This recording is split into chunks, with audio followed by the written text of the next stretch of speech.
que je vais faire, c'est que je vais initialiser ma connexion à ma base de données. Donc, pour faire ça, j'ai besoin de installer dans mes nodes modules le module PG. Donc, je vais faire un npm i -savedev. Je suis pas du tout en train de faire attention. Je sais pas si j'ai fait attention à faire -savedev ou -save. Je vais faire -s parce que comme ça, ce sera plus rapide. Je vais tout sauvegarder au même endroit. Ok. Donc, je vais installer PG.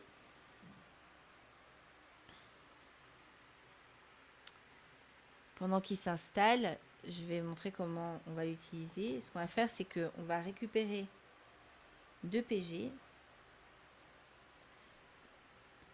son module client.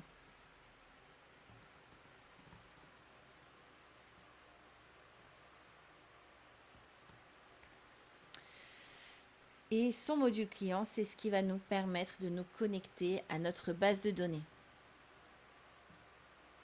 Donc, là aussi, ce dossier-là, je vais l'exporter. Je vais en faire encore un autre singleton, encore un autre objet. Et cet objet-là, il va avoir la méthode run. Et cette méthode run, en fait,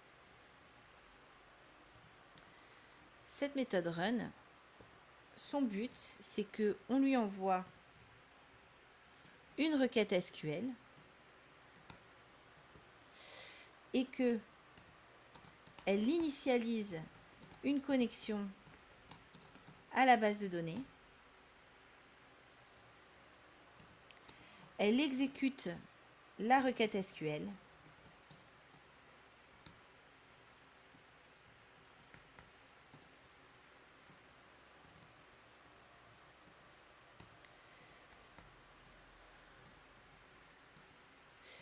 Et surtout, au final, qu'elle n'oublie pas de fermer ma connexion à la base de données.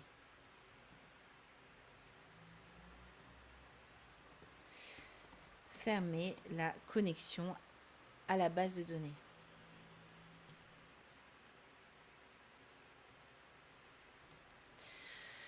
Ok.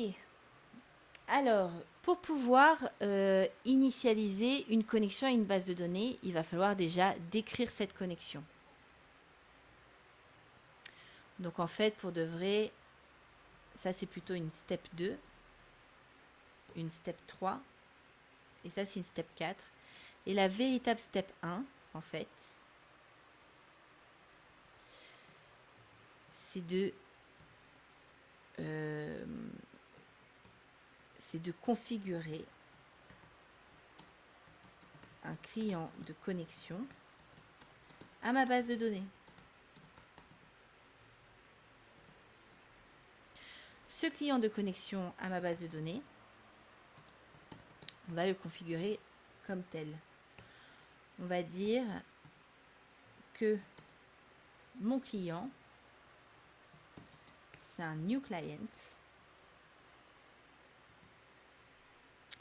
Et je vais pouvoir lui définir plusieurs propriétés.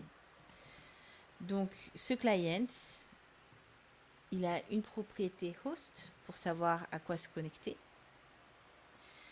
Il a une propriété port pour savoir sur quel port se connecter, à quelle base de données, avec quelle permission utilisateur et avec quel password du coup. Alors tout ça, on pourrait définir sur des configs, bien évidemment.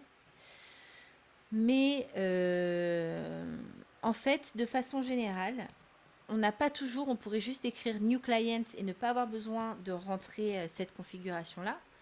Parce que, pourquoi vous allez me dire? Eh bien parce que PG fait en sorte que quand on définisse un new client, il va automatiquement aller chercher dans nos variables d'environnement. Et il va aller chercher dans la variable d'environnement pghost pour aller chercher le host, pgport pour aller chercher le port, pgdatabase pour aller chercher le nom de la base de données, pguser pour aller chercher le nom de l'utilisateur et pgpassword pour aller chercher le password. Si jamais on n'a pas défini ces variables d'environnement, on peut lui dire d'aller chercher ces variables d'environnement, mais au cas où il ne les trouve pas, on peut aussi lui donner les valeurs de notre environnement, des valeurs d'environnement par défaut, typiquement les valeurs de notre environnement de développement.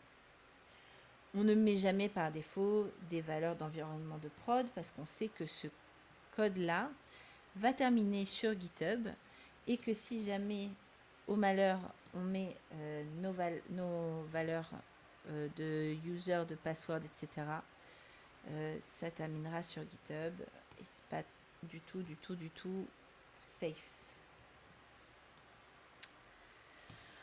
Donc là, globalement, je vais aller dans la base de données Sarah. Donc je ne sais pas si j'ai encore pgadmin qui est ouvert quelque part. C'est pas grave, je vais l'ouvrir. Eh bien... Ah voilà. Donc pgadmin ici, sur mon pgadmin, si j'ouvre les serveurs, dans mon serveur cpro, j'ai mes bases de données et dans mes bases de données, j'ai ma base de données app.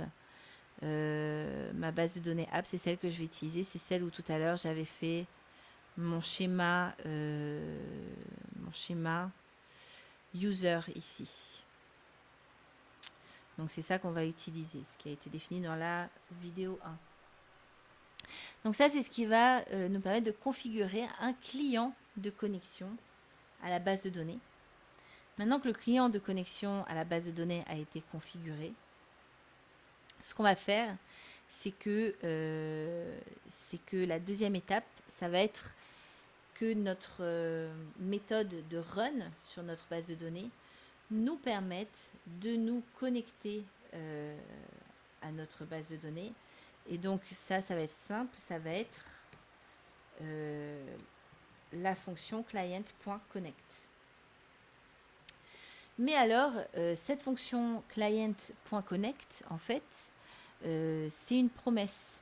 Parce que le temps qu'il aille, ce client, se connecter à la base de données, il va donc lâcher, en fait, il va faire, le process va se dire comme tel, il va faire ligne 10, 11, 12, 13, 14, 15, 16, 17, 18, 19, 20. Et là, quand il va arriver ligne 20, il va lancer client.connect, qui est une méthode asynchrone, qui va du coup lâcher la main sur le fil de process. Et cette méthode asynchrone va aller se réaliser au loin. Et pendant ce temps-là, on va continuer à lire ça. Donc, si jamais, par exemple, j'essaie de faire ma query, ligne 21 ici. Si ici, par exemple, je dis que je veux lancer client.query avec SQL, enfin SQL qui est la requête que j'aurais récupérée en argument ici, eh bien le problème c'est que peut-être qu'il n'aura pas encore fini sa connexion à la base de données, donc ça refusera de run ma query, etc. Du coup, ce qu'on va avoir besoin de faire, c'est de faire en sorte que cette fonction fonctionne en asynchrone. Donc pour ça, c'est simple. En amont de notre argument, on va définir notre fonction comme étant asynchrone grâce au mot async. Et du coup, on va pouvoir de temps en temps arrêter le process de notre...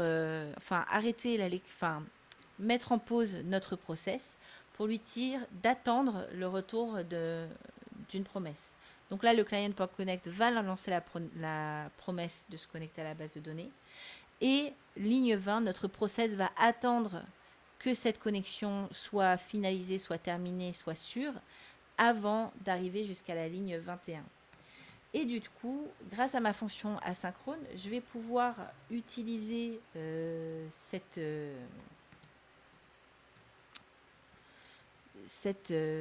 fonctionnalité de await dès que j'en ai besoin. Donc là, je vais déclarer une constante, une variable response qui va être égale au résultat de ma query SQL. Et ensuite, une fois que j'ai bien récupéré la réponse, eh bien, je vais attendre que mon client ait bien été fermé. Et ce n'est pas avant que mon client ait bien été fermé et que mon process de connexion à ma base de données ait bien été clos que je vais renvoyer du coup en réponse, que je vais renvoyer en return cette réponse de ma base de données. Voilà, donc ça c'est un système de connexion sur la base de données.